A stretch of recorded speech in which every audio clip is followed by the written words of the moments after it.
ನಂದು ಗೋವಿಂದ ಭಟ್ರು 7ನೇ ತಲೆಮಾರು ಅಂತ. ಇವ್ರು ಗೋವಿಂದ ಭಟ್ರು, ಇವ್ರು ಶರೀಫರು, ಇವರಿಬ್ಬರ ಮಧ್ಯೆ ದೇವಿ ಉಪಾಸನೆ. ರಾಮಕೃಷ್ಣ ಪರಮಹಂಸರಿಗೆ ಎಷ್ಟು ಶಕ್ತಿ ಇತ್ತು ಅಷ್ಟೇ ಶಕ್ತಿ ಇದ್ದಂಥವ್ರು. ಅಂತ ಒಳ್ಳೆ ಸಮಾಜ ಸುಧಾರಕರನ್ನು ನಮ್ಮ ಸಮಾಜ ಬಿಟ್ಟಿಲ್ಲ. ಅದೇ ಮಟ್ಟಿಗೆ ಗೋವಿಂದ ಭಟ್ರದು ಹಂಗ ಇತ್ತು. ಶರೀಫನಿಗೆ ತಮ್ಮೆಲ್ಲಾ ಬ್ರಹ್ಮಜ್ಞಾನ ಶಕ್ತಿಯನ್ನು ಶರೀಫನಿಗೆ ಧಾರೆ ಇರೋದು. ಆ ಟೈಮ್ನಾಗ ಈ ಗೋವಿಂದ ಭಟ್ರ ಮನೆತನನು ಬಹಿಷ್ಕಾರಕ್ಕೊಳಪಟ್ಟಂತ ಮನೆತನ. ಅದನ್ನು ಎದುರಿಸಿ ಗೋವಿಂದ ಭಟ್ರು ಬದುಕಿದ್ರು. ಗೋವಿಂದ ಭಟ್ರು ಮಾಡಿಸ್ಕೋತಾರೆ, ನಾವು ಮಾಡ್ತೀವಿ ಅನ್ನೋದ್ರಾಗ ಸಾಮೂಹಿಕ ಷಷ್ಠಬ್ದಿ ಮಾಡ್ತಾರೆ. ಉದಯೋನ್ಮುಖ ವ್ಯಕ್ತಿಯನ್ನು ಹುಡುಕಿ ಗೋವಿಂದ ಶ್ರೀ ಪ್ರಶಸ್ತಿ ಅಂತ ಕೊಡ್ತೀವಿ.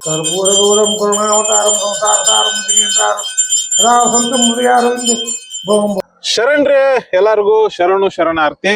ಒಬ್ಬ ಬ್ರಾಹ್ಮಣ ಗೌಟಿ ಶಾಲೆಯ ಶಿಕ್ಷಕರು ಒಬ್ಬ ಮುಸ್ಲಿಂ ಹುಡುಗನನ್ನ ಮನೆಗೆ ಕರ್ಕೊಂಡು ಬಂದು ಆ ಮುಸ್ಲಿಂ ಹುಡುಗನಿಗೆ 64 ವಿದ್ಯೆಗಳನ್ನ ಧಾರೆ ಎರೆದು ಬ್ರಹ್ಮಜ್ಞಾನವನ್ನ ನೀಡಿ ಕೊನೆಗೆ ತಾವು ಕಲ್ತಂತಹ ಎಲ್ಲಾ ಶಕ್ತಿಯನ್ನ ಆ ಮುಸ್ಲಿಂ ಹುಡುಗನಿಗೆ ಧಾರೆ ಎರೆದು ಸಂತ ಶಿಶುನಾಳ ಶರೀಫರನ್ನಾಗಿ ಮಾಡಿದವರು ಗುರು ಗೋವಿಂದ ಭಟ್ಟರು. ಈ ಗುರು ಗೋವಿಂದ ಭಟ್ಟರು ಊರೈತಲ್ರಿ, ಈಗಿನ ಧಾರವಾಡ ಜಿಲ್ಲೆಯ ಕುಂದಗೋಳ ತಾಲೂಕಿನ ಗಡಿ ಗ್ರಾಮವಾದಂತಹ ಕಳಸ. ಸೊ ನಿಮ್ಮನ್ನೆಲ್ಲರೂ ನಾನು ಆ ಗುರು ಗೋವಿಂದ ಭಟ್ಟರ ಹುಟ್ಟಿದಂತಹ ಸ್ಥಳ ಮತ್ತೆ ಅವರು ಓಡಾಡಿದ ಜಾಗ ಕಳಸಕ್ಕ ಹೊಂಟಿನ್ರಿ. ಇದ ನೋಡ್ರಿ ಗುರು ಗೋವಿಂದ ಭಟ್ರು ಇದ್ದಂತಹ, ಅವ್ರು ವಾಸ ಮಾಡ್ತಿದ್ದಂತಹ ಮನೆ ಇದು. ಈಗಿದು ಟ್ರಸ್ಟ್ ಮತ್ತೆ ಅವರ ದೇವಸ್ಥಾನ ಮತ್ತೆ ಅವರ ಪಾದಕಿಗಳನ್ನ ಇಟ್ಟು ಪೂಜೆ ಮಾಡ್ತಾರೆ. ಇಲ್ಲಿ ಗ್ರಾಮಸ್ಥರು ಇರ್ತಾರ್ರಿ. ಆಮೇಲೆ ಗುರು ಗೋವಿಂದ ಭಟ್ರು ಏನೋ ಅವರ ವಂಶದ ಕುಲಸ್ಥರು ಕೂಡ ಇಲ್ಲಿ ಇರ್ತಾರ. ಅವ್ರನ್ನ ಮಾತಾಡ್ಸೋಣ, ಅದ್ರ ಬಗ್ಗೆ ತಿಳ್ಕೊಳ್ಳೋ ಪ್ರಯತ್ನವನ್ನ ಮಾಡಿ ನಿಮಗೂ ತೋರಿಸ್ತೀನಿ ಇವತ್ತು. ಸೊ ಈ ದೇವಸ್ಥಾನದೊಳಗ್ರಿ ಭಕ್ತರಿಗೆ ಅನುಕೂಲ ಆಗ್ಲಿ ಅನ್ನೋ ಒಂದು ಉದ್ದೇಶಕ್ಕೆ ಸಾಧ್ಯವಾದಷ್ಟು ಮಿನಿಮಮ್ ಇದರಲ್ಲಿ ಒಂದು ಅಕಾಮಡೇಷನ್ ವ್ಯವಸ್ಥೆ ಮಾಡ್ಯಾರ ಕೂಡ ಹೌದು ಸರ್. ಇವೆಲ್ಲ ಭಕ್ತರ ಕಡೆಯಿಂದನ ದುಡ್ಡಿನಿಂದ ಕಟ್ಟಿದ ರೂಮ್ಸ್ ಇವು. ನಾವಿಲ್ಲಿ ಭಕ್ತರಿಗೆ ಮಿನಿಮಮ್ ಫೆಸಿಲಿಟಿ ಕೊಡ್ಬೇಕು ಅನ್ನುವಂತ ಒಂದು ಸಣ್ಣ ಕಲ್ಪನೆ. ಅವ್ರಿಗೆ ಊಟ ಉಪಚಾರ ಕೊಡ್ತೇವೆ ಅಂತ ನಾ ಏನ್ ಹೇಳಂಗಿಲ್ಲ. ಬಂದಂತ ಭಕ್ತರಿಗೆ ಟಾಯ್ಲೆಟ್, ಬಾತ್ರೂಮ್, ಮಲ್ಗೋ ವ್ಯವಸ್ಥೆ, ಕುಡಿಯೋ ನೀರೇ ಕೊಡಬಹುದು. ವಸ್ತಿಗೆ ಯಾರೋ ಬಂದ್ರ ಭಕ್ತರು ಅಂದ್ರೆ ಇಲ್ಲಿ ಸ್ಟೇಗೆ ಅಕಾಮಡೇಷನ್ ಮಿನಿಮಮ್ ಕೊಡ್ತೀವಿ, ಯಾರಿಗೂ ಚಾರ್ಜ್ ಮಾಡಂಗಿಲ್ಲ. 1 ದಿನ 2 ದಿನ ಇರಬಹುದು. ಅವ್ರ ಇಲ್ಲಿ ಸೇವಾಕಂತ ಬಂದು ನಾವು ಧ್ಯಾನಕ್ಕೆ ಬರ್ತೀವಿ ಅಥವಾ ಏನೋ ಅಭ್ಯಾಸ ಮಾಡೋಕಂತ ಬರ್ತೀವಿ. 1 ದಿನ 2 ದಿನ ಇರ್ತಾರ. ನಮಗ ಊಟ ಕೊಡ್ತೀವಿ ಅನ್ನುವಂತ ವ್ಯವಸ್ಥೆ ಇಲ್ಲ. ದುಡ್ಡಿಂದ ನಮಗೂ ಅದ ಎಲ್ಲರಿಗೂ. ಆದ್ರೆ ವ್ಯವಸ್ಥೆ ಮಾಡ್ತೀವಿ ಅಂತ ಆಗಂಗಿಲ್ಲ. ಯಾಕಂದ್ರೆ ಈ ಗ್ರಾಮೀಣ ಪ್ರದೇಶ ಆಗಿರೋದ್ರಿಂದ ನಾವು ಕೊಡ್ತೀವಿ ಅಂತ ಹೇಳಂಗಿಲ್ಲ. ನಾವಿದ್ದಾಗ ನಮ್ ಜೊತೆಗೆ ನಾವು ಕರ್ಕೊಂಡು ಊಟ ಮಾಡ್ತೀವಿ.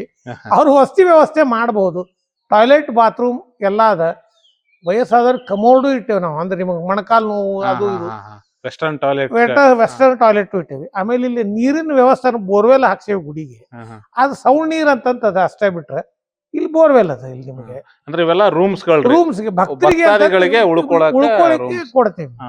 ಎಷ್ಟು 3 ರೂಮ್ ಅದಾವನ್ರಿ? 4 ರೂಮ್ ಅವ. ಒಂದ್ ಸಣ್ಣ ಅಡಿಗೆ ಮನೆನೂ ಇಟ್ಟೇವಿ. ಯಾರೋ ಒಂದ್ ಸಣ್ಣ ಕಾರ್ಯಕ್ರಮ ಮಾಡ್ತೇನೆ ಅಂದ್ರು, ಸಣ್ಣ ಪುಟ್ಟ ಕಾರ್ಯಕ್ರಮ ಮಾಡ್ತೇವೆ ಅಂತಂದ್ರು ನಡೆದಿರ್ಬೇಕು. ಮುಂಜಿ ಉಪನಯನ ಮತ್ತೊಂದು ಮುಗಿದೊಂದು ಧಾರ್ಮಿಕ ಸಣ್ಣ ಪುಟ್ಟ ಕಾರ್ಯಕ್ರಮಗಳನ್ನು ಮಾಡ್ಲಿಕ್ಕೆ ಬರ್ತಾರೆ ಜನ. ಅದು ಸಣ್ಣ ಪುಟ್ಟ ಮಿನಿಮಮ್ ಚಾರ್ಜಸ್ ಅಂತ ಮಾಡ್ತೇವೆ. ಇದ್ರ ಮೇಂಟೆನೆನ್ಸ್ ಎಷ್ಟು ಬೇಕು ಅಷ್ಟು ಮಾಡ್ತೀವಿ ನಾವು. ಮ್ಯಾಕ್ಸಿಮಮ್ ಅಂತ ಮಾಡಂಗಿಲ್ಲ. ಇದೆಲ್ಲ ಇದ್ರ ವ್ಯವಸ್ಥೆ. ನಾವೇನಾದ್ರೂ ಈಗ್ಲೂನು ಹಳ್ಳಿ ಕಡೆ ಬಂದ್ರಿ ನಮ್ಗೆ ಆತಿಥ್ಯ ಸಿಗೋದ ಹಿಂಗ್ರಿ. ಇದು ಚೊಂಬು ನೀರು, ಮನೆಯೊಳಗಿನ ನೀರು ಲೋಟ. ಈಗ್ಲೂ ನಮ್ಮ ಹಳ್ಳಿಗಳಲ್ಲಿ ಇನ್ನೊಂಚೂರು ಪರಿಸರ ಕಾಳಜಿ ಉಳ್ಕೊಂಡೈತಿ ಅಂತಂದ್ರ ಈ ತರದ ಆಚರಣೆಗಳಿಂದ. ಸಿಟಿಯಾಗೆಲ್ಲ ನಾವೇನ್ ಮಾಡ್ಬಿಡ್ತೀವ್ರಿ, ಒಂದ್ ಬಾಟ್ಲ್ ತಗೊಂಡ್ಬಂದ್ ಕುಡ್ದು ಎಸ್ದು ಹೋಗ್ಬಿಡ್ತೀವಿ. ಮುಂದ ಆ ಬಾಟ್ಲಿ ಏನಾಕೈತಿ ಅಂತ ನಮಗೂ ಗೊತ್ತು, ಕುಡ್ದವ್ರಿಗೂ ಗೊತ್ತು, ತಂದು ಕೊಟ್ಟವ್ರಿಗೂ ಗೊತ್ತು. ಇದಿಲ್ಲ ಐತ್ ನೋಡ್ರಿ, ಪರಿಸರ ಸ್ನೇಹಿಯ ಸ್ವಾಗತ ಸಂಕೇತ ಇದು. ಸೊ ಈಗ ನಾ ಬಂದು ಕುಂತೇನ್ರಿ ಗುರು ಗೋವಿಂದ ಭಟ್ಟರ ಗದ್ದುಗೆ. ಸೊ ಅವರ ಪೂರ್ವಜರು ಅಥವಾ ಅವರ ಕುಟುಂಬಸ್ಥರಾದಂತಹ ಮುರಳೀಧರ ಜೋಶಿ ಸರ್ ನಮ್ಮ ಜೊತೆಗಿದಾರ. ಮತ್ತೆ ಗ್ರಾಮಸ್ಥರು ಕೂಡ ನಮ್ಮ ಜೊತೆಗೆ ಇದಾರ. ಎಲ್ಲರನ್ನು ಮಾತಾಡಿಸ್ತೀನಿ. ಗುರು ಗೋವಿಂದ ಭಟ್ಟರ ವಂಶಸ್ಥರು ಮುರಳೀಧರ ಜೋಶಿ ಸರ್, ಅವ್ರನ್ನ ಮಾತಾಡ್ಸೋಣ. ಸರ್ ನಮಸ್ಕಾರ. ಸರ್ ನಮಸ್ತೆ. ನಮಸ್ಕಾರ ಸರ್. ಸರ್ ನೀವು ಗುರು ಗೋವಿಂದ ಭಟ್ಟರಿಗೆ ಹೆಂಗ ವಂಶಸ್ಥರು ಸರ್? ಸರ್ ಗೋವಿಂದ ಭಟ್ರಿಗೆ ವಂಶಸ್ಥರು ಅಂತಂದ್ರೆ, ಗೋವಿಂದ ಭಟ್ರಿಗೆ ಒಬ್ಬಕ್ಕೆ ಮಗಳಿದ್ಲು. ಆಕಿ ನಮ್ಮ ಮನ್ಯಾಗ ಇದನ್ನೆಲ್ಲ ನಮ್ಮ ಅಜ್ಜ ಹೇಳಿದ ಇತಿಹಾಸ ಇದು. ಇದಕ್ಕೆ ಯಾವುದಕ್ಕೂ ಪುರಾವೆಗಳು ಅಂತೂ ಇಲ್ಲ ನಮ್ಮ ಹತ್ರ. ಗೋವಿಂದ ಭಟ್ರು ಒಬ್ಬಳೇ ಮಗಳು. ಆಕಿ ತೀರ್ಕೊಂಡ ಮೇಲೆ ಅಣ್ಣನ ಮಕ್ಕಳನ್ನ ದತ್ತಕ ಮಾಡ್ಕೊಂಡು ದತ್ತಕ ಪರಂಪರೆಯಿಂದ ಗೋವಿಂದ ಭಟ್ರ ಮನೆತನ ಬೆಳೆದದ್ದು. ಮೂಲ ಸಂತತಿ ಅನ್ನೋದು ಗೋವಿಂದ ಭಟ್ರಿಂದ ನೇರವಾಗಿ ಬಂದದ್ದಿಲ್ಲ. ಹಿಂಗಾಗಿ ನಾವು ಅದನ್ನ ಗೋವಿಂದ ಭಟ್ರ ಸಂತತಿ ಅಂದ್ರೆ ಅಣ್ಣನ ಮಕ್ಕಳಿಂದ ಬಂದಂತ ಸಂತತಿ, ದತ್ತಕ ಪರಂಪರೆಯಿಂದ ಬಂದಂತ ಸಂತತಿ. ಅದನ್ನ ನೋಡಿದಾಗ ನಂದು ಗೋವಿಂದ ಭಟ್ರು 7ನೇ ತಲೆಮಾರು ಅಂತ ಹೇಳ್ತಾರೆ ನಮ್ಮ ಮನ್ಯಾಗ.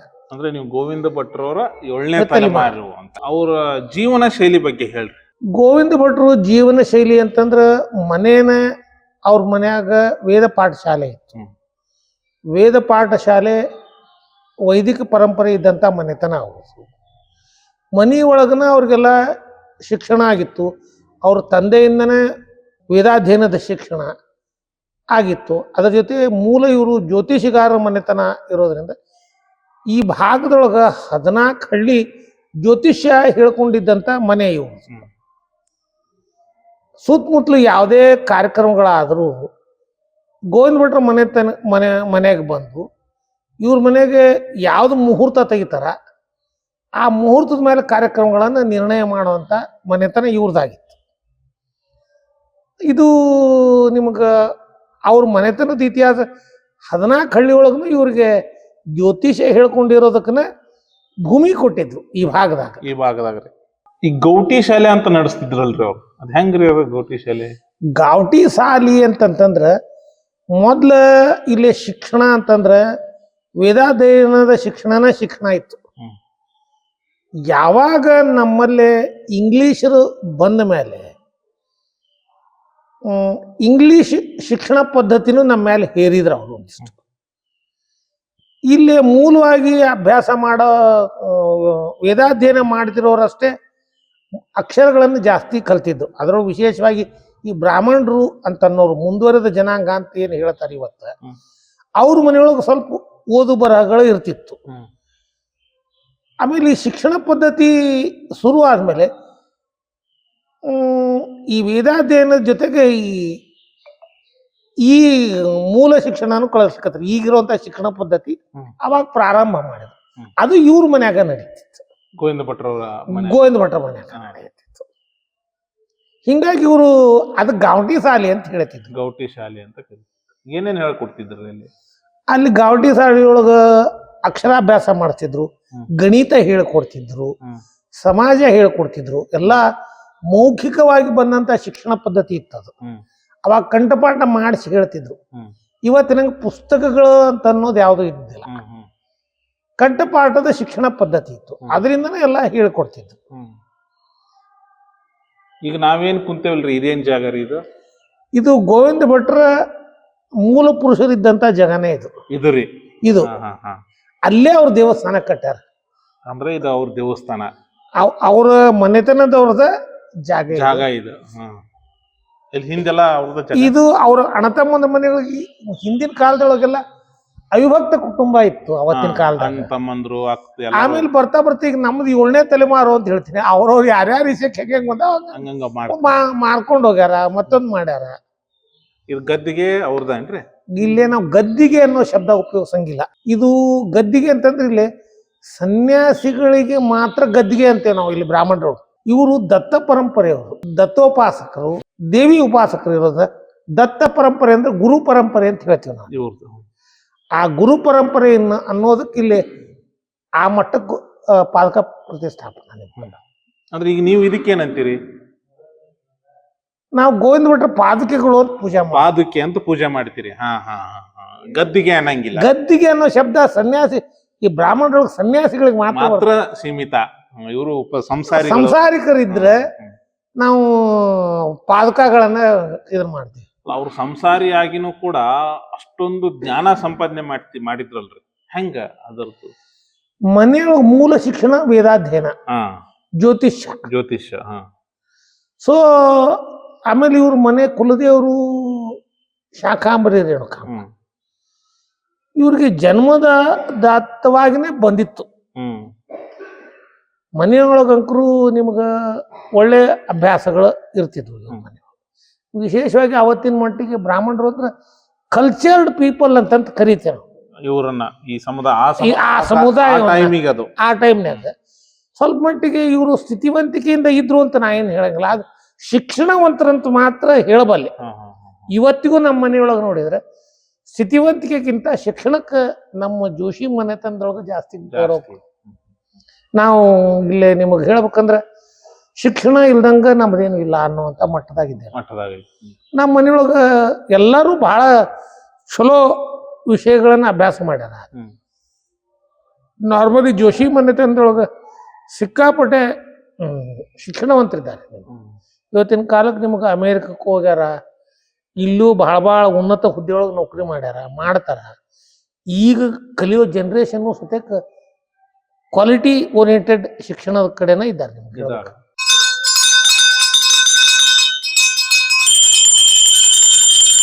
ರಾಜ್ಯಂ ತ್ರಿವರ್ತಿ ಸಂಯುಕ್ತಂ ವನಿನಾಯುಷ್ಣಮಯ ದೀಪಂ ಗ್ರಹಣ ದೇವೇಶ ತ್ರೈಲೋಕ್ಯಪುರಾಪಃ ಭಕ್ತ್ಯಾದೀಪಂ ಪ್ರಯಚ್ಛಾಮಿ ದೇವಾಯ ಪರಮಾತ್ಮನೆ ಸಾಯಿಮಾಂ ನಿರ್ಯಾತ್ ಘೋರಾ ದೀಪೋಯ ಪ್ರತಿಗೃಹ್ಯತ ದೀಪಂ ದರ್ಶಯಾಮಿ ಕರ್ಪೂರಗೌರಂ ಕರುಣಾವತಾರಂ ಸಂಸಾರತಾರಂ ಶ್ರೀಯಂತಾರಂ ರಾವಸಂತಂ ಹೃದಯಾರವಿಂದ ಭವಂ ಭವಾನಿ ಸಹಿತ ನಮಾಮಿ ಕರ್ಪೂರಾರ್ತಿಕ್ಯಂ ಸಮರ್ಪಯಾಮಿ.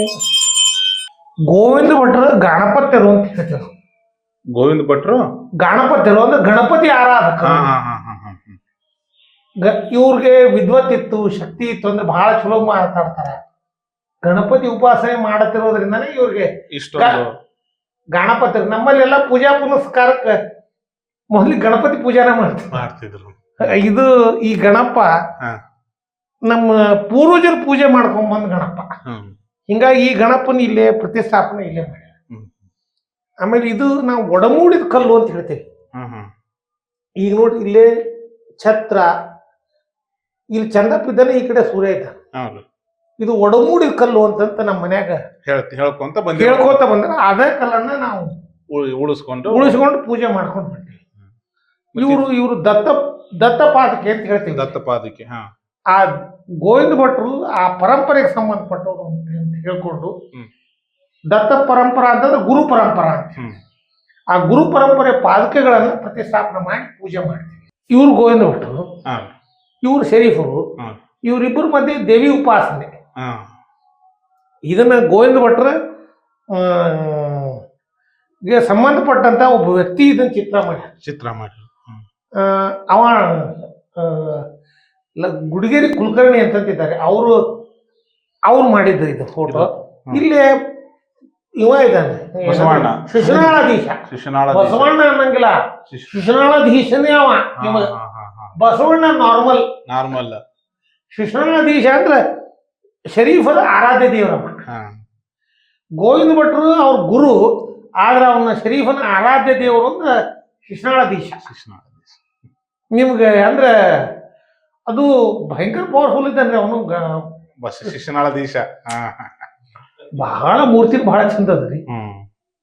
ಶಂಕರಿಗೂ ಗುರು ಗೋವಿಂದ ಭಟ್ರು ಏನ್ ಸರ ಇದು? ಶಂಕರಿ, ಗುರು ಗೋವಿಂದ ಭಟ್ರು, ಶಾಕಾಂಬರಿ ಎಲ್ಲ ಏನ್ ಸರ ಇದು? ಏನಂದ್ರೆ ಇಲ್ಲೇ ಶಂಕರಿ ಅಂತ ಅನ್ನೋದು ಇದು ಕೌಲ ಮಾರ್ಗ ಅಂತ ಹೇಳ್ತೇವೆ. ಗೋವಿಂದ ಭಟ್ರ ಮನೆ ಕುಲದೇವರು ಶಾಕಾಂಬರಿ ಮತ್ತು ರೇಣುಕಾಂಬ ಅಂತ ಹೇಳಿ. ಅಂದ್ರೆ ಒಂದು ಯಲ್ಲಮ್ಮನ ಗುಡ್ಡ, ಇನ್ನೊಂದು ಬನಶಂಕರಿ. ಇವ್ರ ಮನೆ ಕುಲದೇವರು ಶಾಕಾಂಬರಿ, ರೇಣುಕಾಂಬ.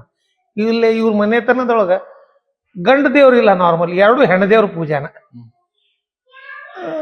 ಬನಶಂಕರಿ ಅಂತಂದ್ರೆ ನಾವು ಶಂಕರಿ ಅಂತಂತಂದ್ರೆ ಕೌಲ ಮಾರ್ಗ ಅಂತ ಹೇಳ್ತಾರೆ. ಇದು ಅಘೋರಿ ಪಂಥ ಅಂತ ಹೇಳ್ತಾರೆ. ಅದ್ರ ನಂಗೇನು ಬಹಳ ಗುರ್ತಿಲ್ಲ, ಚೂರು ನಿಮ್ಮ ಪೂರ್ವಜರು ಹೇಳಿರ್ತಾರ, ಅದ್ರ ಮೇಲೆ ಹೇಳೋದು ಕೌಲ ಮಾರ್ಗಗಳು ಅಂತ ಹೇಳ್ತಾರೆ.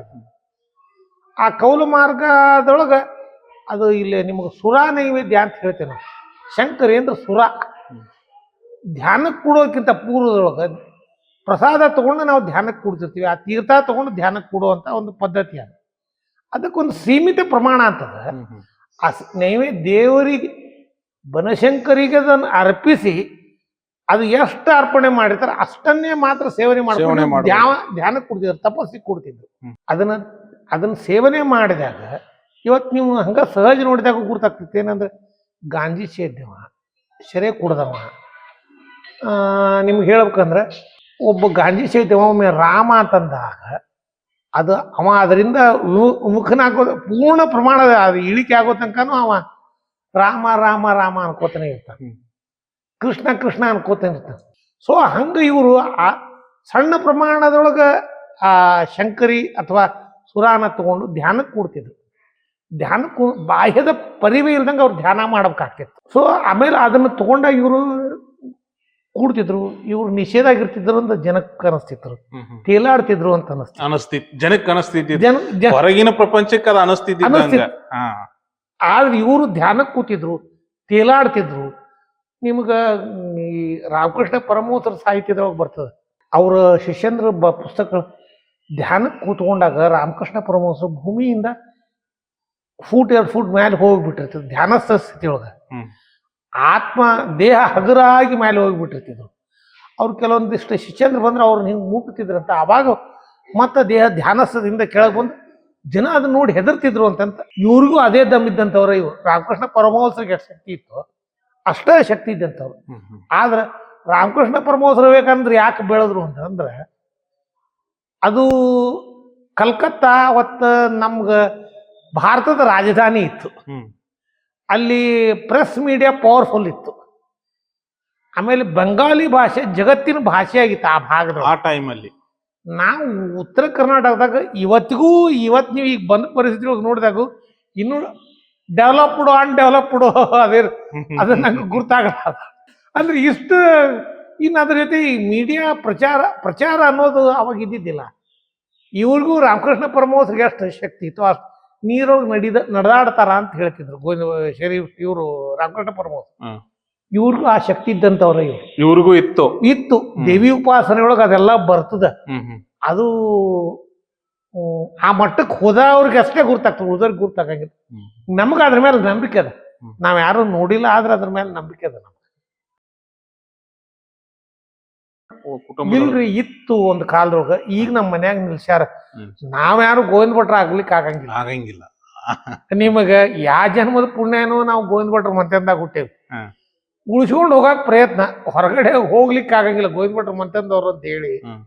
ಆದ್ರ ಹಿಂದಿನ ಜನ್ಮದ ಏನ್ ಪುಣ್ಯ ಮಾಡ್ಯಾವೇನೋ ನಾವು ಗೋವಿಂದ ಭಟ್ರ ಮಂತ್ಯಂದಾಗ ಹುಟ್ಟೇವಿ, ಇಷ್ಟು ಹೇಳಬಲ್ವಿ ನಾವು. ಸ್ವಲ್ಪ ಇವ್ರದ್ದು ಮಾತುಕತೆ ಎಲ್ಲ ಅವಾಗ ಖಡಕ್ ಇತ್ತಲ್ರಿ, ನೇರ ಖಡಕ್. ಇಲ್ಲೇ ನಾವು ಅವ್ರಿಗೆ ಏನ್ ಹೇಳ್ತಿದ್ರ ಅಂತಂದ್ರೆ, ಅವತ್ತ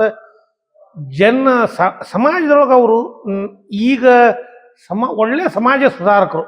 ಒಂದು ಕಡೆ ನಾವು ನೋಡಿದಾಗ ಬಸವಣ್ಣವರು ನಮ್ಮ ದಕ್ಷಿಣ ಭಾರತಕ್ಕೆ ಒಳ್ಳೆ ಸಮಾಜ ಸುಧಾರಕರು ಅಂತ ಹೇಳ್ತೇವೆ, ಅನುಭವ ಮಂಟಪ ಕಟ್ಟಿ. ಅಂಥವ್ರು ನಮ್ಮಲ್ಲಿ ಹೊಳೆ ಹಾರಿಸಿದ್ರು ಅಂತ ಹೇಳ್ತೇವೆ ನಾವು. ಆಡು ಭಾಷೆ ಅಲ್ಲಿ ಆಮೇಲೆ ಐಕ್ಯಗಾರ ಮಾಡ್ಯಾರ, ಅದೆಲ್ಲ ಇಟ್ಸ್ ನನಗೆ ಹೇಳಲಿಕ್ಕೆ ಆಗಂಗಿಲ್ಲ. ಆದ್ರೆ ಹಂಗ ನೋಡಿದಾಗ ಅಂತ ಒಳ್ಳೆ ಸಮಾಜ ಸುಧಾರಕರನ್ನು ನಮ್ಮ ಸಮಾಜ ಬಿಟ್ಟಿಲ್ಲ. ಅದೇ ಮಟ್ಟಿಗೆ ಗೋವಿಂದ ಭಟ್ರದ್ದು ಹಂಗ ಇತ್ತು. ಇವರು ಸಮಾಜ ಸುಧಾರಣೆಗೆ ಬಂದಂಥವ್ರು. ಒಬ್ಬ ಮುಸಲ್ಮಾನನ್ನ ತಮ್ಮ ಶಿಷ್ಯನಾಗಿ ಸ್ವೀಕಾರ ಮಾಡಿದ್ರು. ಇವರೊಬ್ಬ ಒಳ್ಳೆ ತಪಸ್ವಿಗಳಾಗಿದ್ರು. ತಮ್ಮ ತಪಸ್ಸಿನ ಶಕ್ತಿಯನ್ನೆಲ್ಲ ಸಮಾಜ ಸುಧಾರಣೆ ಮಾಡಬೇಕು ಅಂತಂದ್ರೆ ಶರೀಫನ ಮುಖಾಂತರ ಸುಧಾರಣೆ ಮಾಡಬೇಕು ಅಂತ ಇವ್ರದ್ದು ಪ್ರಯತ್ನ. ಶರೀಫನಿಗೆ ತಮ್ಮೆಲ್ಲ ಬ್ರಹ್ಮಜ್ಞಾನ ಶಕ್ತಿಯನ್ನು ಶರೀಫನಿಗೆ ಧಾರೆ ಇರೋದು. ಶರೀಫ ಅದರದ್ದು ಎಲ್ಲ ಉಪಯೋಗನೂ ಶರೀಫ ತಗೊಂಡು ತಮ್ಮ ಗುರುವಿಗೂ ನ್ಯಾಯ ಕೊಟ್ಟ. ಗುರುವಿನ ಹೆಸರು ಅಜನಾಮರವಾಗಿರೋಂಗ್ ಮಾಡಿದ ಶರೀಫ. ಸೊ ಶರೀಫ ತಪಸ್ವಿ ಅಲ್ಲ, ಒಳ್ಳೆ ಗುರುವಿನ ಆಶೀರ್ವಾದದಿಂದ ಬೆಳೆದಂಥವು. ಜನ ಅವನ್ನ ಅವಾಗ ಗುರುತಿಸಿದ್ರು. ಸರ, ಶರೀಫರಿಗೂ ಗೋವಿಂದ ಭಟ್ರಿಗೂ ಹೆಂಗ್ ಶಿಷ್ಯತ್ವ ಬೆಳೀತು, ಆವಾಗಿನ ಕಾಲದ ಸಮಾಜ ಅದನ್ನ ಹೆಂಗ ಸ್ವೀಕಾರ ಮಾಡ್ತು, ಹೆಂಗ್ ತಿರಸ್ಕಾರ ಮಾಡ್ತು, ಅದರಿಂದ ಏನೇನ್ ಪರಿಣಾಮಗಳು? ಗೋವಿಂದ ಭಟ್ರು 14 ಹಳ್ಳಿ ಜ್ಯೋತಿಷ್ಯ ಹಿಡ್ಕೊಂಡಿದ್ರಿ. ಇಲ್ಲಿ ಈ 14 ಹಳ್ಳಿ ಜ್ಯೋತಿಷ್ಯ ಅಂತಂದ್ರೆ ಅದ್ರೊಳಗೆ ಆ ಟೈಮ್ನಾಗ ಶಿಶುನಾಳನು ಇವರ ಸಂಬಂಧಪಟ್ಟಂತ ಊರು. ಇವ್ರು ಜ್ಯೋತಿಷ್ಯ ಹೇಳ್ಕೊಂಡು ಅಲ್ಲಿಗೆ ಹೋಗ್ತಿದ್ರು. ಹಂಗೆ ಶರೀಫರ ತಂದೆನು ಈ ಭಾಗದಾಗೆಲ್ಲ ಆ ಹಕೀಂ ಪದ್ಧತಿ ಔಷಧಗಳನ್ನು ಕೊಡ್ತಿದ್ರಿ. ಮುಸಲ್ಮಾನ ಔಷಧಿ ಪದ್ಧತಿ, ನಾಟಿ ಔಷಧಿ ಅವ್ರು ಕೊಡ್ತಿದ್ರು. ಅವರು ಇಲ್ಲೇ ಜನಪ್ರಿಯರಾಗಿದ್ರು. ಗೋವಿಂದ ಭಟ್ರು ಜನಪ್ರಿಯರಾಗಿದ್ರು. ಸೊ ಅವ್ರಿಗೆ ಒಡನಾಟಗಳಿತ್ತು. ಅಂದ್ರೆ ಮೊದ್ಲು ಅವ್ರಿಗೆ ಒಡನಾಟ ಇತ್ತು ಇಬ್ಬರಿಗೂ. ಅಂದ್ರೆ ನಾವಲ್ಲಿ ಜ್ಯೋತಿಷ್ಯ ಹೇಳ್ಕೊಂಡು ಹೋಗೋದ್ರಿಂದ ನಮ್ಮ ಅಂತಂದವರು ಅದೇ ಶಿಸ್ನಾಳದಾಗ ಪರಿಚಯ. ಇಲ್ಲಿ ಅವ್ರು ಹಿಂಗ ವಾರಕ್ಕೊಮ್ಮೆ 15 ದಿವಸಕ್ಕೊಮ್ಮೆ ಆರೋಗ್ಯ ಸಲುವಾಗಿ ಅವ್ರು ಬರ್ತಿದ್ರು. ಇಲ್ಲಿ ಆ ಔಷಧಗಳನ್ನು ಕೊಡ್ತಿದ್ರು, ನಾಟಿ ಔಷಧ ಕೊಡ್ತಿದ್ರು. ಅದರಿಂದ ಅವ್ರ ಪ್ರಚಾರ. ಆಮೇಲೆ ಅವ್ರ ಮಗ ಶಿಕ್ಷಣಕ್ಕೆ ಬಂದಾಗ ಎಲ್ಲಿ ಕಳಿಸ್ಬೇಕು, ಅವರ ಮೂಲ ವಿದ್ಯೆ ಕಲಿಸ್ಬೇಕು, ಏನು ಈಗಿರೋವಂಥ ಶಿಕ್ಷಣ ಪದ್ಧತಿ ಹೊಸ ಶಿಕ್ಷಣ ಪದ್ಧತಿ ಬಂದ್ಬಿಟ್ಟಿತ್ತು. ಈಗೇನು ಮೆಕಾಲೆ ಶಿಕ್ಷಣ ಪದ್ಧತಿ ಅಂತಂತ ಏನ್ ಹೇಳ್ತಾರೆ ಎಷ್ಟೋ ಸಾರಿ ಜನಗಳು. ನಂಗೇನು ಇದಕ್ಕೆ ಯಾವ್ದಕ್ಕೂ ಏನು ಗುರ್ತಿಲ್ಲ, ಅದು ಹಂಗ ಹೇಳು. ಹಿಂಗಾಗಿ ಇದು ಗಾಂವಟಿ ಸಾಲಿ ಅವಾಗ ನಮ್ಮ ಊರಾಗ ಶುರು ಆಗಿತ್ತು. ವೇದಾಧ್ಯಯನ ಜೊತೆಗೆ ಗಾಂವಟಿ ಸಾಲಿ ಶುರು ಆದಾಗ ನಮ್ಮ ಪೂರ್ವಜರು ಇಲ್ಲಿ ಸಾಲಿ ನಡೆಸ್ತಿದ್ರು. ಹಿಂಗಾಗಿ ಅವ್ರು ಎಲ್ಲಿ ಕರ್ಕೊಂಡು ಗೋವಿಂದ ಭಟ್ರ ಹತ್ರ ಕರ್ಕೊಂಡು ಹೋದ್ರೆ ಚಲೋ ಆಕತ್ತೆ ಅಂತ ಅವ್ರ ತಂದೆ ಇಲ್ಲಿ ಕರ್ಕೊಂಡ್ಬಂದು ಇಲ್ಲಿ ಶಿಕ್ಷಣಕ್ಕೆ ಶರೀಫರನ್ನು ಇಲ್ಲಿ ಬಿಟ್ರು. ಸರ್, ಈಗ ಗೋವಿಂದ ಭಟ್ರು ಒಬ್ಬ ಮುಸಲ್ಮಾನನನ್ನ ಶಿಷ್ಯನಾಗಿ ಪಡ್ಕೋತಾರ. ಶಿಷ್ಯನಾಗಿ ಪಡ್ಕೊಳ್ಳೋದಲ್ಲ, ಒಂದು ಪಾರಂಪರಿಕ ಬ್ರಾಹ್ಮಣತ್ವನ ಹೊಂದಿರತಕ್ಕಂತ ಮನಿಗೆ ಕರ್ಕೊಂಡ್ಬಂದು ಇಟ್ಕೋತಾರ. ಅವಾಗಿನ ಸಂದರ್ಭಕ್ಕ ಆ ಸಮಾಜನ ಅವ್ರು ಹೆಂಗೆ ಎದುರಿಸಿ ನಿಂತ್ಕೊಂಡ್ರು? ಏನಂದ್ರೆ ಇಲ್ಲೇ ನಾವು ಗುರ್ತಿರೋದು, ಅವನು ಬ್ರಾಹ್ಮಣತ್ವಕ್ಕೆ ತಂದ್ರು ಅಂತ ಅನ್ನೋದ್ರೊಳಗೆ ಅರ್ಥ ಇಲ್ಲ. ಅವನಿಗೆ ಸಂಸ್ಕಾರ ಕೊಟ್ರು ಗೋವಿಂದ ಭಟ್ರು ಅಂತ ಅನ್ನುವ ಶಬ್ದಕ್ಕೆ ಮಹತ್ವ ಅದ. ಬ್ರಾಹ್ಮಣಿಕೆ ಅನ್ನೋದಲ್ಲ ಇಲ್ಲ. ಅಲ್ಲ. ಈಗ ನಾವಿಲ್ಲಿ ಬ್ರಾಹ್ಮಣರಿಗೆ ಜನಿವಾರ ಹಾಕಿದ್ರು, ಲಿಂಗ ಧಾರಣೆ ಮಾಡಿದ್ರು ಲಿಂಗಾಯತರಿಗೆ ಅಂತಂತ ಹೇಳ್ತೀವಿ. ಅಂತಂದ್ರೆ ಇದ್ರೊಳಗ ಇದು ಜನಿವಾರ ಮತ್ತು ಲಿಂಗಧಾರಣೆ ಅಥವಾ ಮತ್ತೊಂದು ಏನು ಬರ್ತಾವು, ಅವು ಅವರಿಗೆ ಸಂಸ್ಕಾರ ಕೊಡುವಂತ ಮೊದಲನೇ ಹೆಜ್ಜೆ. ಜನಿವಾರ ಹಾಕಿ ಅವನ್ನ ಸಂಸ್ಕಾರವಂತನನ್ನಾಗಿ ಮಾಡೋದಕ್ಕೆ ಪ್ರಯತ್ನ ಪಟ್ಟರು. ಅದ್ರೊಳಗೆ ಗೋವಿಂದ ಭಟ್ರು ಅದ್ರೊಳಗೆ ಯಶಸ್ಸು ದೊರಕಿಸ್ಕೊಂಡ್ರು. ಜನಿವಾರ ಹಾಕಿದ ತಕ್ಷಣ ಅವ ಬ್ರಾಹ್ಮಣರವ ಆಗ್ಲಿಲ್ಲ. ಜನಿವಾರ ಅನ್ನೋದು ಸಂಸ್ಕಾರ ನೀಡೋದ್ರ ಮೊದಲನೇ ಹೆಜ್ಜೆ. ಜನಿವಾರ ಹಾಕಿದ್ರೆಲ್ಲರೂ ಗಾಯತ್ರಿ ಮಂತ್ರ ಹೇಳಬೇಕು ಅಂತ ಉಪದೇಶ ಹೇಳ್ತಾರ. ಬ್ರಾಹ್ಮಣರೊಳಗೆ ಗಾಯತ್ರಿ ಮಂತ್ರೋಪದೇಶನೇ ಜನಿವಾರ ಹಾಕೋದ್ರಿಂದ ಶುರುವಾಗ್ತದೆ. ಆದ್ರೆ ಇಲ್ಲಿ ಹಂಗ ಗಾಯತ್ರಿ ಉಪದೇಶ ಮಾಡ್ಯಾರ ಅಂತ ಎಲ್ಲೂ ಇಲ್ಲ. ಹಾಕಿದ ಜನಿವಾರವ ಅಂತಂತ ಅವ್ರು ಹಾಗೆ ನನ್ನ ಸಂಸ್ಕಾರವಂತನನ್ನಾಗಿ ಮಾಡಿದ್ರು ಆ ಗೋವಿಂದ ಭಟ್ರು ಅಂತನ್ನುವಂತ ಕಲ್ಪನೆ ಬರ್ತದೆ ಇದ್ರೊಳಗೆ. ಆ ಟೈಮ್ನಾಗ ಈ ಸಮಾಜ ಅವ್ರನ್ನ ಹೆಂಗ ನೋಡ್ತು, ಏನ್ ಕತಿ? ನಿಮಗ ಅವತ್ತಿನ ಕಾಲದೊಳಗ ಗೋವಿಂದ ಭಟ್ರ ಮನೆತನವನ್ನ ಒಬ್ಬ ಕಟ್ಟ ಬ್ರಾಹ್ಮಣ ಮನೆತನದೊಳಗೆ ಹುಟ್ಟಿದವರು ಮುಸಲ್ಮಾನನನ್ನಾಗೆ ಶಿಷ್ಯನಾಗಿ ಸ್ವೀಕಾರ ಮಾಡ್ಕೊಂಡು ಅವನು ಗಾಂವಟಿ ಸಾಲಿ ಒಳಗೆ ಅಸ್ಪೃಶ್ಯತೆ ಇದ್ದಂಥ ಸಮಾಜ ಆ ಟೈಮ್ನೊಳಗೆ. ಇವರು ಮೇಲ್ವರ್ಗದವರು, ಇವರು ಕಟ್ಟಿ ಮೇಲೆ ಕೊಡ್ತಿದ್ರು. ಇವ್ರ ಮನ್ಯಾಗ ಬ್ರಾಹ್ಮಣರನ್ನೋರು ಈ ವೇದಾಧ್ಯಯನ ಮಾಡ್ಲಿಕ್ಕೆ ಗಾಂವಟಿ ಸಾಲಿ ಮಾಡ್ಲಿಕ್ಕೆ ಬಂದಂಥವ್ರ ಮೇಲೆ ಕೊಡ್ತಿದ್ರು, ಉಳಿದವರೆಲ್ಲ ಕೇಳ್ತಾರೆ. ಆದ್ರೆ ಈ ಗೋವಿಂದ ಭಟ್ರಿಗೆ ಶರೀಫನ ಮೇಲೆ ಪ್ರೀತಿ ನಂಬಿಕೆ ಇದ್ದದಕ್ಕೆ ಇವನು ಅವನ ಜೊತೆ ಕರ್ಕೊಳ್ಳೋದ್ರಿಂದ ಇವರು ಉಳಿದ ಬ್ರಾಹ್ಮಣ ಹುಡುಗರು ಅವ್ರ ಜೊತೆ ಕೂಡ್ತಿದ್ದಿಲ್ಲ ಶರೀಫನ ಜೊತೆಗೆ. ಹಿಂಗಾಗಿ ಇವ್ರನ್ನ ಸೇರಿಸ್ತಿದ್ದಿಲ್ಲ. ಆ ಟೈಮ್ನಾಗ ಈ ಗೋವಿಂದ ಭಟ್ರ ಮನೆತನನು ಬಹಿಷ್ಕಾರಕ್ಕೊಳಪಟ್ಟಂತ ಮನೆತನ. ಬಹಿಷ್ಕಾರ ಹಾಕಿದ್ರು ಅವ್ರಿಗೆ. ಒಬ್ಬ ಮುಸಲ್ಮಾನ ಇವ್ರ ಮನೆಗೆ ಬಂದು ಕೂತ್ಕೊಳ್ತಾನ ಅಂತ ಅನ್ನುವಂಥ ಇದ್ರೊಳಗ ಇವ್ರ ಮನೆತನನೇ ಬಹಿಷ್ಕಾರಕ್ಕೆ ಹಾಕ್ಯಾರ ಒಂದ್ ಬಿಟ್ಟು ಒಂದ್ ಸಾರಿಸಿ. ಅದನ್ನ ಎದುರಿಸಿ ಗೋವಿಂದ ಭಟ್ರು ಬದುಕಿದ್ರು. ಸಾಹಸನ ಅದು ನಿಮಗೆ ಹೇಳ್ಬೇಕಂದ್ರೆ ಸಮಾಜ ಸುಧಾರಕರಿಗೆ ಅದು ಕೊಡೋ ಬಹಿಷ್ಕಾರ ಅನ್ನೋದು ಅವ್ರಿಗೆ ದೊಡ್ಡ ಏಟ ಅದ. ಬೆಳೆದಿರಬಾರ್ದು ಮುಂದೆ ಸಮಾಜ ಸುಧಾರಣೆ ಅಂತಾನೆ ಯಾರು ಹೋಗಿರಬಾರ್ದು. ಪ್ರವಾಹದ ವಿರುದ್ಧ ಹೋಗಂಗಿಲ್ಲ, ಏನದ ಅದನ್ನ ಹಿಡ್ಕೊಂಡು ಹೋಗುವಂತ ಅದನ್ನ ನೆನೆಸ್ಕೊಂಡಾಗ ಹೆದರಿಕೆ ಬರ್ತದೆ. ಜನಿವಾರ ಹಾಕ್ತಾರಲ್ರಿ ಶರೀಫರಿಗೆ, ಅದಕ್ಕೆ ಯಾವುದೂ ರೆಕಾರ್ಡ್ ಇಲ್ಲ. ನಾವ್ ಹೇಳೋದ್ರೊಳಗೆ ಯಾವ್ದು ಹಿಂಗ ಅಂತಂತ ರೆಕಾರ್ಡ್ ಇಲ್ಲ. ಅದ್ರ ನಿಮ್ಮ ಪೂರ್ವಜರು, ನಿಮ್ಮ ತಾತ ಮುತ್ತಾತರು ಅವನಿಗೆ ಗಾಯತ್ರಿ ಉಪದೇಶ ಕೊಟ್ರು, ಅವನಿಗೆ ಬ್ರಹ್ಮಜ್ಞಾನ ಕೊಟ್ರು ಅನ್ನುವಂತ ಕಲ್ಪನೆ ಹೇಳ್ತಾರೆ ನಮ್ಗೆ. ನಿಮಗೆ ಅದು ಜನಿವಾರ ಮತ್ತು ಅದೇ ಹೇಳಿದ್ನಲ್ಲಿ ನಿಮಗೆ ಸಂಸ್ಕಾರವಂತಿಕೆ ಅವಂಗೆ ಗುರುಪದೇಶ ಆಗೋದಕ್ಕೆ ಒಂದು ತಂದೆಯಿಂದ ಆಗ್ತದೆ, ಇಲ್ಲಿ ಗುರುಪದೇಶ, ಇಲ್ಲಾಂದ್ರೆ ಗುರುವಿನಿಂದ ಆಗ್ತದೆ. ಮೊದಲೇದ್ದು ತಂದೆಯಿಂದ ಉಪದೇಶ ಅಂತಂದ್ರೆ ಜನಿವಾರ ಹಾಕೋದು, ಗಾಯತ್ರಿ ಮಂತ್ರ ಉಪದೇಶ ಮಾಡೋದು ಅಂತ.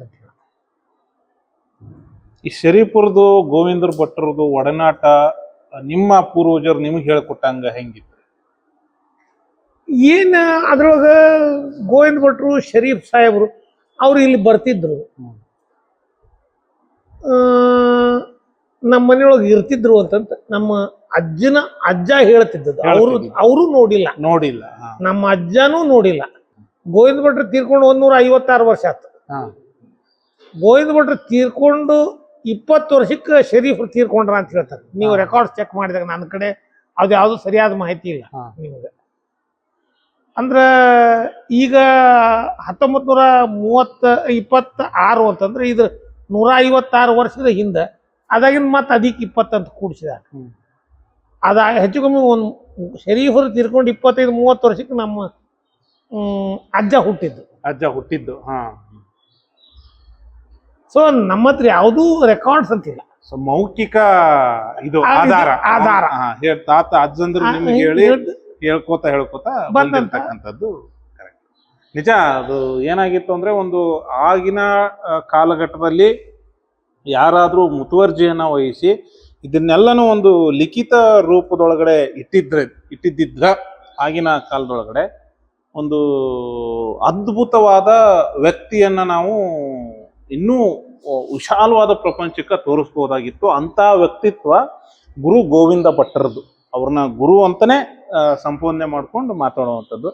ಅನ್ಲಕ್ಕಿಲಿ ಯಾರು ಅದನ್ನ ಆಗಿನ ಸಾಮಾಜಿಕ ವ್ಯವಸ್ಥೆನೋ ಏನೋ ಯಾರು ಲಿಖಿತ ರೂಪದೊಳಗಡೆ ಹಿಡಿಯೋ ಪ್ರಯತ್ನ ಮಾಡಲಿಲ್ಲ. ಸೊ ಹೀಗಾಗಿ ನಾವು ಒಬ್ಬ ವ್ಯಕ್ತಿ ಅನ್ನೋದಕ್ಕಿಂತ ಒಂದು ವ್ಯಕ್ತಿತ್ವವನ್ನ ನಾವು ಮಿಸ್ ಮಾಡ್ಕೊಳಕತ್ತೀವಿ ಅಂತ ಹೇಳಬಹುದು. ಹೌದಲ್ರಿ ಸರ್? ಈಗ ಇದು ಅವ್ರದ್ದು ಶರೀಫರ್, ಅದು ಗೋವಿಂದ ಭಟ್ರ ಅವ್ರದ್ದು ಮನೆ ಜಾಗನ ರೀ ಇದು. ಹೌದು. ಈಗ ಇಲ್ಲಿ ಏನೇನ್ ಮಾಡಿರಿ? ಇಲ್ಲೇ ನಾವು ಈಗ ಒಂದು 30 ವರ್ಷದಿಂದ ಸ್ವಲ್ಪ ಮಟ್ಟಿಗೆ ಫಿಸಿಕಲ್ ಸ್ಟ್ರಕ್ಚರ್ ಅಂದ್ರೆ ಈ ಭೌತಿಕವಾಗಿರುವಂತ ಬಿಲ್ಡಿಂಗ್ ಮಾಡೀವಿ. ಇದಕ್ಕೆ ವಿಶೇಷವಾಗಿ ನಾವು ಯಾರ ಕಡೆನೂ ಗೋವಿಂದ ಭಟ್ರು ನಮ್ಮನ್ನು ಹೋಗಿಸ್ಕೊಟ್ಟಿಲ್ಲ. ಭಕ್ತರ ಕೊಟ್ಟಾರ, ನಾವು ಮಾಡೇವಿ ಅಂತೇನಿಲ್ಲ. ಇದಕ್ಕೊಂದು ಟ್ರಸ್ಟ್ ಮಾಡ್ಯಾರ ನಮ್ಮ ಮನೆ ತಂದವರು, ಗುರು ಗೋವಿಂದ ಸೇವಾ ಟ್ರಸ್ಟ್ ಅಂತ ಹೇಳಿ. ಸಾಕಷ್ಟು ಜನ ಅಲ್ಲಿ ದುಡ್ಡು ಹಾಕ್ತಾರೆ. ಪ್ರತಿ ವರ್ಷನೂ ಆ ಟ್ರಸ್ಟಿನವರು ಆಡಿಟ್ ಮಾಡಿಸೋದು ಮಟ್ಟೋದು ಎಲ್ಲ ಮಾಡ್ತಾರೆ. ನಾ ಏನು ಟ್ರಸ್ಟಿ ಅಲ್ಲ. ಮತ್ತು ನಿಮ್ಗೆ ಹೇಳ್ಬೇಕಂದ್ರೆ ನಾ ಇಲ್ಲಿ ಸೇವಾ ಅಂತಂತ ಕೆಲಸ ಮಾಡ್ಕೊಂಡಿದ್ದಂಥವ ನಾನು. ಆ ಮನೆ ತಂದವ ಆದರೂ ನಾನು ಆ ಟ್ರಸ್ಟಿ ಇದ್ರೊಳಗೆ ನಾನಿಲ್ಲ. ನಮ್ಮ ಮನ್ಯಾಗ ಕೆಲವೊಂದಿಷ್ಟು ಜನ ಇದ್ದಾರೆ. ಮತ್ತು ಅವ್ರಿಗೆ ಯಾರ್ಯಾರು ಬೇಕು ಅವ್ರವ್ರು. ಈಗಿನ ಸದ್ಯದ ಟ್ರಸ್ಟಿ RD ಕುಲಕರ್ಣಿ ಅಂತ ಗುಡಿಗೇರಿ ಶಾನಭಾಗರು ಗುಡಿಗೇರಿ ಕುಲಕರ್ಣಿ ಅವರು ಅವ್ರಿದ್ದಾರೆ. ಗುಡಿಗೇರಿ ಕುಲಕರ್ಣಿಯರು ಅಂತಂದ್ರೆ ಏನಂದ್ರೆ ಗೋವಿಂದ ಭಟ್ರಿಗೆ ಪಾವ್ಲಿ ಕುಲಕರ್ಣಿಯರ್ ಅಂತಂತ ಹೆಸರು ಬಿದ್ದಂತ ಮನೆತನದವ್ರು. ಅವ್ರ ಮನೆಯೊಳಗ ಒಂದು ಮಾಡೈತೆ. ಆ ಮಾಡದೊಳಗ ಇವ್ರ ಸಲುವಾಗಿ ಅವರು 4 ಆಣೆ ಪಾವ್ಲಿ ಇಡ್ತಿದ್ರು. ಯಾರ ಸಂಬಂಧ? ಗೋವಿಂದ ಭಟ್ರ ಸಲುವಾಗಿ, ಶರೀಫರ ಸಲುವಾಗಿ ಮಾಡದ್ರೊಳಗೆ 4 ಆಣೆ ಪಾವ್ಲಿ ಕುಲಕರ್ಣಿಯರ್ ಮನೆತನದವ್ರು ಈ ಟ್ರಸ್ಟಿನ ಚೇರ್ಮನ್ ರೀ. ಸೊ ಅವರೆಲ್ಲ ಕೂಡಿ ನಡ್ಸ್ಕೊಂಡು ಹೋಗ್ತಾರ.